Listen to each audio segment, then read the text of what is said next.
Welcome to the Asset Preservation Hour. My name is Cynthia DeFazio. I'm joined today by Stuart Willis. He is president of Asset Preservation Wealth and Tax. Stuart, how are you today? Oh, I'm living the dream here, enjoying that summer's not here and having a good time. Good, good. Well, it's so good to see you. I'm living the dream as well, being with you in the studio, and I'm so excited about today's show.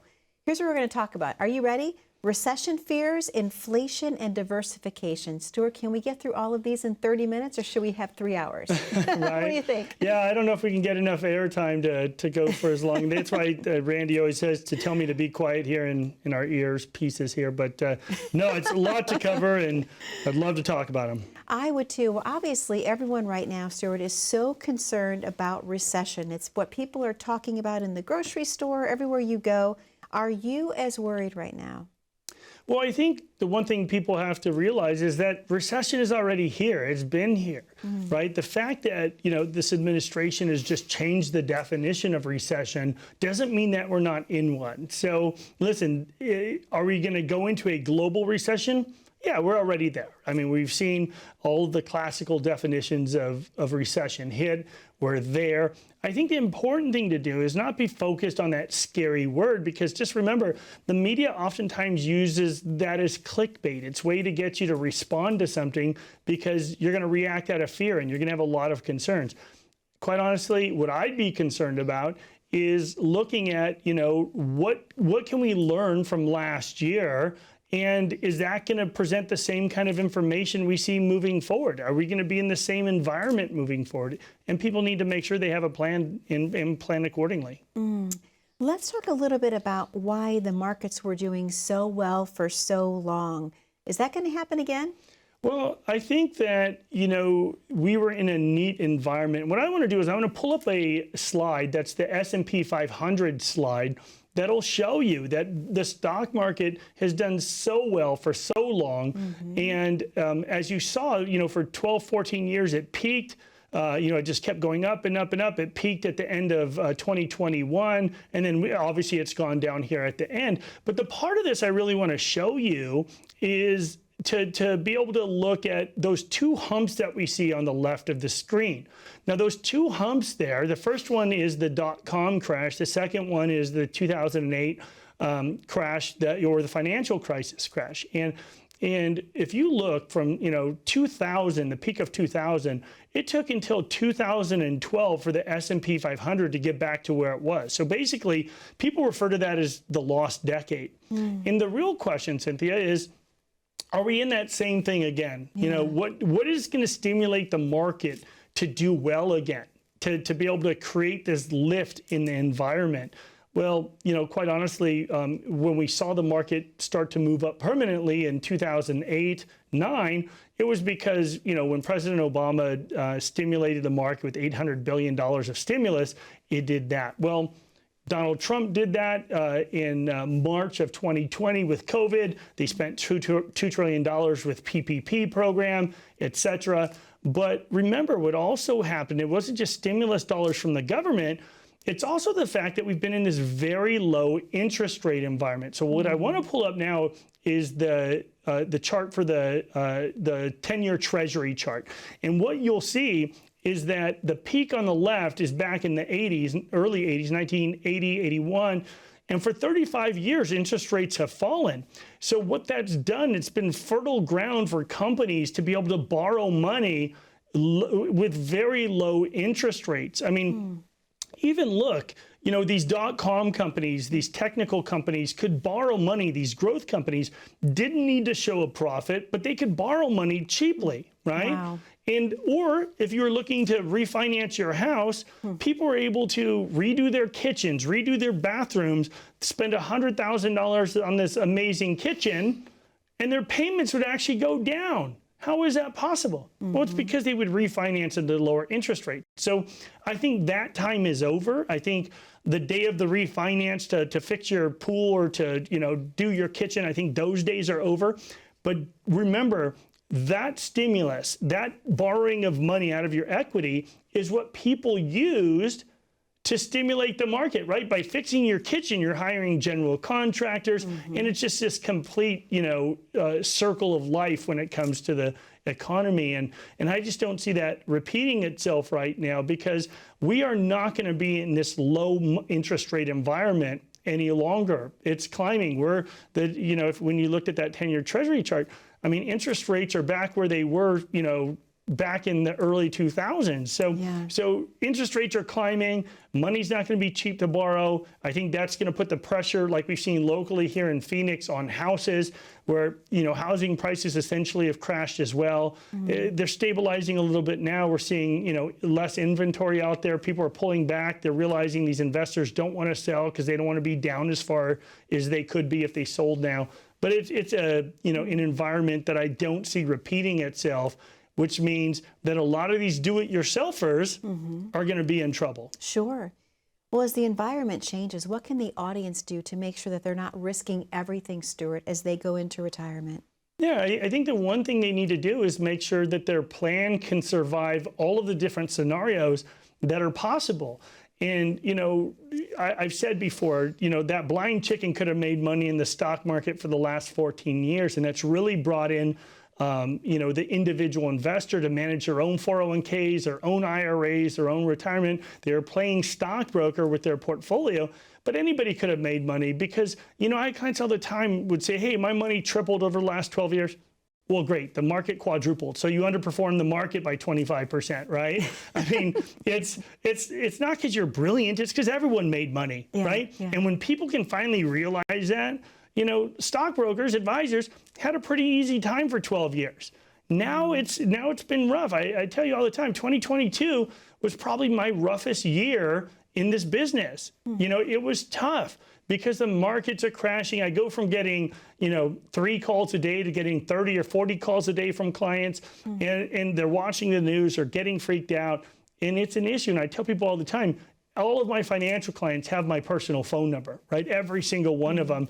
And, they think it's interesting. Like when I give it to them, they're saying, wow, you're this guy on TV and you're giving me your number.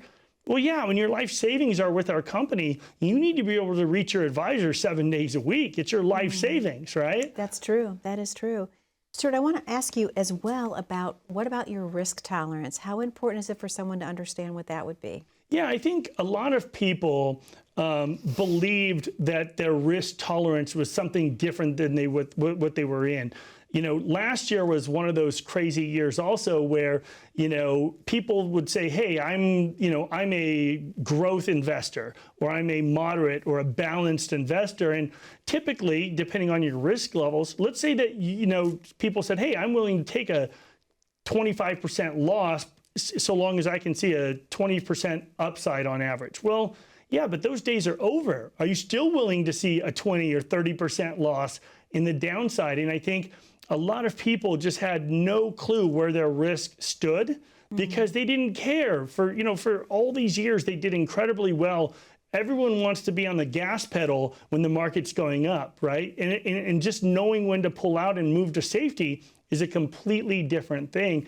And for those people that were in investments and they thought they were conservative, just remember it's a different situation because bonds offered as much downside as stocks did this year in some cases. And people need to get a true assessment of their risk. Well, Stuart, I'm glad you brought that up because you have a very special offer to present to our viewers. Let's talk about what that is before we open the phones. Yeah, absolutely. What we're offering the audience today is a complimentary portfolio review. And what we'll do in that complimentary portfolio review is we'll take a look at what kind of risks are inside your portfolio. Are there risks there that you didn't know existed? Do you have substantial bond risk in your portfolio because your bonds are too long-term? Maybe, maybe not. You want to know the answer. What kind of fees are you paying inside your portfolio that could be hidden in the background that you were never told about? Also, what kind of tax implications are inside your portfolio? Are you building a tax time bomb for your heirs that you didn't know existed? If you have questions, if you have concerns about the risk that you're taking or the fees you're paying, then give us a call at 833-652-7829. For the first 10 callers, we're offering a complimentary portfolio review. Even easier, pick up your phone, click on that QR code. That'll take you to our website where you can click on the complimentary portfolio review. We'd be glad to give you a second opinion. Stuart, thank you so much. To the viewers at home, the number to call is on your screen, 833-652-7829.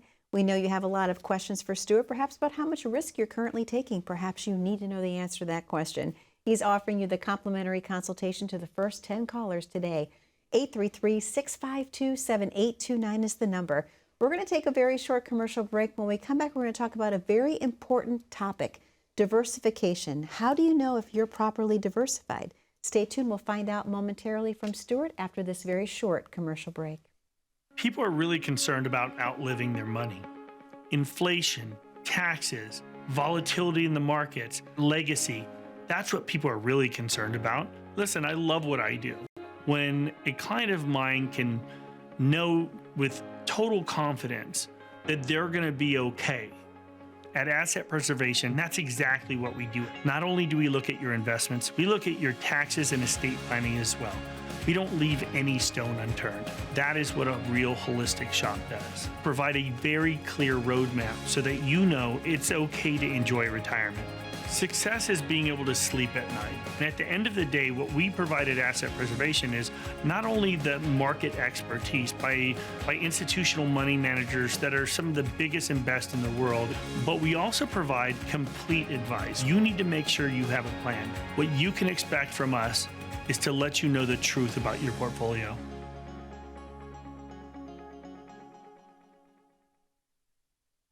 And welcome back to the Asset Preservation Hour. My name is Cynthia DeFazio, and I'm joined today by Stuart Willis. He is president of Asset Preservation Wealth and Tax. Stuart, a great show we're having today, and I would love to talk to you a little bit in this segment about diversification, because so often you talk to people and they're like, oh yeah, I'm well diversified, but they're not always. And most importantly, what about the do-it-yourselfers? How well diversified are they? Yeah, so what we see all the time is people that will have multiple positions. You know, I had a client about a year ago that came in. It was like 175 different individual funds that she had in her portfolio. And part of it she managed, part of it her advisor managed. And she said, look, I don't like having all my eggs in one basket. Well, when we performed the analysis, and it was like 270-page analysis, it was crazy. But what we saw in the portfolio review in this analysis was that, you know, half of her portfolio was overlapped, which means that, you know, if you have a S&P 500 fund and you have another blue chip growth fund, but they move 95% similarly, which means that if one goes up, this one's 95% likely to go up, or this one goes this way, this one's going to go that way. Well, if they do the same thing, guess what? They're the same fund. I don't care if they're called the same thing. All I care about is how they react to stimulus, to the market, right? And that's what we see oftentimes, and that's what we saw last year. You know, in 2022, we saw a lot of these poorly diversified portfolios that all did the same thing. And in a lot of people that didn't have a tactical approach really took it on the chin. So when we talk about diversification right now, we're talking about diversification of your investments to make sure that they do different things. Every single investment should have a specific role in your portfolio. It's not just about owning a bunch of stuff, right? The next thing when it comes to diversification is not just a diversification of investments, but a diversification of perspectives. What we mean by that is that, you know, think about this. If you were dealing with a financial advisor and he or she is sitting across the desk from you, like we're sitting here today, and they say, hey, I really like this growth fund and this fund here and this bond fund, and, you know, and this is the portfolio I'm suggesting for these reasons. And my question to you is this: what if they're wrong? You're going to bet your whole life savings on that one person being right? Well, to me, that's a tremendous risk, right? And so people put way too much faith in an individual advisor. And what we tell people is that the most dangerous advisor is the advisor that thinks he's smarter than he is or she is, right? And by that we mean that a lot of these people don't know how to get second opinions themselves. And at Asset Preservation, we have access to one of the largest money managers in the world. That's a tactical money manager with a strategic overlay. We have a money manager that spent 14 years at the biggest bond house in the world, or one of the top bond houses in the world, in Newport Beach, California. I'm not allowed to mention them by name, but David Young is one of our managers that I can name by name. He's a brilliant guy, absolutely just top of his game. We had another money manager that is a very, very tactical money manager that is an algorithm money manager, and they were brilliant for 4 or 5 years. And then last year they were terrible. They just absolutely pooped the bed. I mean, it was horrible, right? Wow. But here's the point, is that one of the best money managers on the planet, in my opinion, got it completely wrong last year, but the other two did what they were supposed to do. And that's the same thing with you. And I say that comfortably because no one's going to get it right all the time. They're going to mess it up. But just don't do it with your entire life savings. Yeah. Make sure that you don't have all your eggs in one basket. Sure. And if you believe that you have all your eggs in one basket, or if your spouse is managing the portfolio themselves, my question to you is, what if they're wrong? You're going to bet everything, your whole life's work, on their perception of the market? Just remember, if you watch a conservative news channel, you see the world one way. If you watch a liberal one, you're on a completely different planet than this guy. True. Don't you think that affects money managers? They see the world differently. They interpret data differently. They see things completely separately. So if you have a concern about whether or not you have a diversification of perspectives, you need to get a second opinion and find out, how are these decisions being made inside your portfolio? So that's a diversification of perspectives. Okay. We also think it's important to have a diversification of strategies. Now, I touched on that a little bit, but we have, like I said, we have some managers that use an algorithm that, or one manager that uses an algorithm that is very tactical by nature. They look at all the data historically. They didn't do a great job last year because the data was different. We've never seen $7 trillion of injected capital into the economy. We never saw this pandemic. We've never seen that data before. But the big money manager, one of the largest in the world, they got it pretty right. They did better than they expected to do. Same thing with our strategic series as well. But you need to make sure that they all have different approaches. They see the world differently, that you create real diversification in your portfolio. Now, the last diversification I want to talk about is a diversification of tax classes. Okay. So you and I talk about tax all the time. All the time. Right. And the one thing you know is that I really like the idea of tax-free, tax efficiency. Right. There's a lot of, books out there that are talking about living a tax-free life, but you have to create the environment to make that happen. One of the ways you do that is by having access to tax-free money. Just remember, we don't believe taxes are going down in the future. We believe that, we are in one of the most efficient tax windows in history, and that taxes are going up from here. That may or may not be true, but all the data indicates that when the Trump tax cuts go away at the end of 2025, taxes are going up unless Congress acts. We don't believe they're going to act. It's going to be a lot more difficult to get that done. So you need to make sure you do have some Roth, some IRA, some non-qualified assets, some tax-free accounts. You need to make sure you have a bit of everything so that if you want to take a vacation, or if you want to, buy a car, that you don't have to just absolutely hammer the taxation on your retirement accounts and Social Security going into retirement. But you need options and you need a choice. Stuart, we're going to be opening up the phone lines in just a moment because you have a very special message that you want to give to the viewers at home today. There's an offer involved. Yeah, absolutely. What we're offering the audience today is that complimentary portfolio review, where we'll give you the truth about your portfolio. Are you concerned that you don't have proper diversification in your portfolio? Do you believe you're only getting a single perspective? Maybe it's time for you to get that second opinion. If you're going to, make a New Year's resolution to take charge of your finances, really take it seriously, then we're offering you, for the first 10 people, that complimentary portfolio review. But you have to take action. Give us a call at 833-652-7829. Even easier, click on that QR code. That'll take you to our website, apsitaxes.com. Click on complimentary portfolio review. We'd be glad to give you a second opinion. Absolutely complimentary. Stuart, thank you so much. To the viewers at home, the number to call is on your screen, 833-652-7829, or go ahead, grab your smartphone, click on the QR code at the bottom corner of your screen. We're going to take a very short commercial break, but don't go anywhere. When we come back, I want to talk to Stuart about the difference between tax planning and tax preparation. Stay tuned.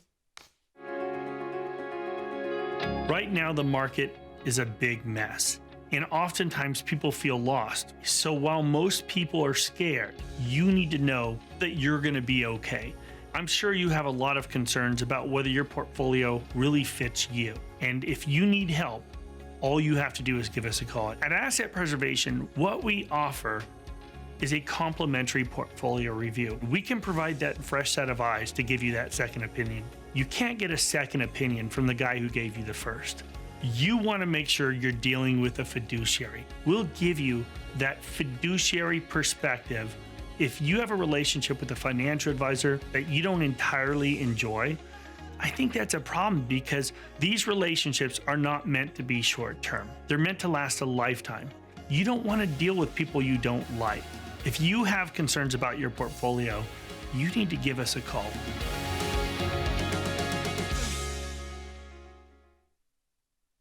And welcome back to the Asset Preservation Hour. My name is Cynthia DeFazio. I'm joined today by Stuart Willis. He is president of Asset Preservation Wealth and Tax. Stuart, I want to talk to you about something so important today, obviously, the difference between tax planning and tax preparation. There is a difference, and why is it important to know? Yeah, I think that a lot of times people really enjoy the relationships with the people that prepare their taxes, and I love that. I think chemistry really matters, and people will say, hey, no, I have a great tax guy. Well, look, at our firm, we're not trying to convince people to do their taxes, with us. I mean, it's not a profitable part of our business. We're not doing it, to make money preparing your taxes. The whole reason we have a tax preparation office is to be able to gather that information for our really most purposeful part, which is tax planning. Now, tax preparation is just preparing your taxes, making sure all your deductions are taken advantage of, that you get any sort of tax credits that you're entitled to, making sure that you're filed properly. Tax planning is planning for the future. And I'll tell you, I have to train and untrain and then retrain all of the CPAs and enrolled agents that prepare taxes at our firm, because historically, Cynthia, a lot of the way they've been trained to think about things is they want to be the hero right now, and they'll say, hey, if you put $6,000 into your IRA, you'll save, $1,500 right now. Doesn't that sound good? We can save you $1,500 in tax. But what they're doing oftentimes is creating the tax time bomb. They're worried about today, not worried about the future. And I think that that's a big issue, because it's not just about today, right? Tax preparation is something, that occurs between generally February and April 15th. And some people extend forever, right? Absolutely. but if you are doing tax planning during tax season, these are people that are working 10, 15, 17-hour days. They're zombies. They're, God bless them, they're working their tails off, but that's not when you should be getting tax advice. That's just to get your taxes filed.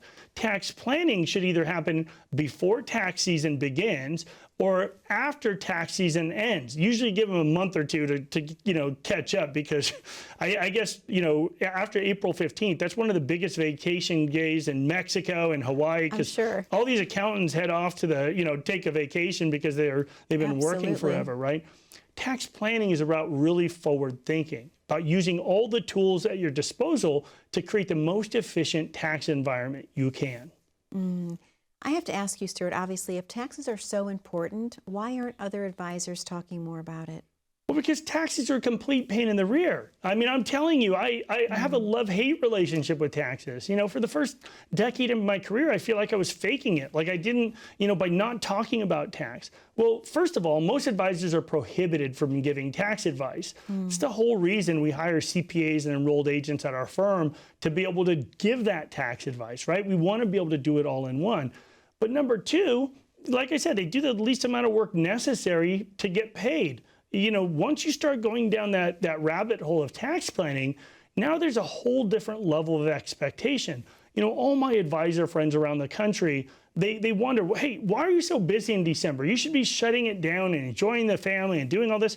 Well, you know what? This is what I signed up for. Our tax planning, most of it's done in November and December. And look, we want to be able to look backwards on the year, because if you do tax planning in January, what if you get that bonus, or you have that liquidity event, or you have to exercise some stock options, or you get a raise, or other things can happen in your life to really mess up that plan. That's why we always want to do tax planning at the end of the year, or at the beginning of the year, or a combination of both. It's really, really important. And when you do that tax planning, once again, you want to do it with tax people that are on fresh eyes, that haven't worked 12-hour days for the last 2 months straight. Yeah, absolutely. And obviously, I know, so we only have a couple of minutes of the show left. Roth conversions, how do those help with tax time? Yeah, so it's a kind of contrarian view where, we're telling people, hey, pay taxes now at this lowest tax environment in history, or pay them later when taxes are going up. And look, I had this client that came to see me. He's one of my favorite people on the planet. He moved up to Sedona and bought his dream house. But and the great thing is that he was referred to me by someone that had $100,000 with us, not a huge client, but we treated him well with dignity and respect. And she referred her older brother to us. And well, he was in the middle of selling a $7.5 million property in Washington State. And when he sold that, he wanted to do some financial planning. So he came in, we started talking about it. And we also found out he had like $3 million in IRAs. Well, now what we did is we looked at it. We said, hey, to make it short, we showed him a cash flow analysis for the next 20 years that basically said whether he converted it all to Roth in 1 year, 2 years, or 5 years, the end result is the same, but it would save him a couple $1 million in taxes by getting it done. Well, when we told him to convert it, he went to a CPA. The CPA was like, yeah, these guys are idiots. Who's going to pay 33% tax to convert a Roth? What he didn't do is show him our cash flow work. We showed it to him, and these CPAs are so used to saving taxes now that they never thought through that, hey, he's going to end up saving millions of dollars over his lifetime by paying it now at this lower environment. So it lowered his tax bracket. We lowered him basically from a guaranteed 33 to 37% for the rest of his life. And now he's able to stay inside the 20% brackets, 22 to 24% bracket for the rest of his life very efficiently. But he had to make a plan. He took action, decided to have a plan, and now he lives an efficient life. Well, Stuart, it all comes down to proper planning. That's it. To our viewers at home, if you're ready to get your plan for retirement, please call in today, 833-652-7829. We know you may have some questions about taxes. Stuart has the answers for you. Be safe, be happy, be blessed. We'll see you back 1 week from today on Asset Preservation Hour with Stuart Willis.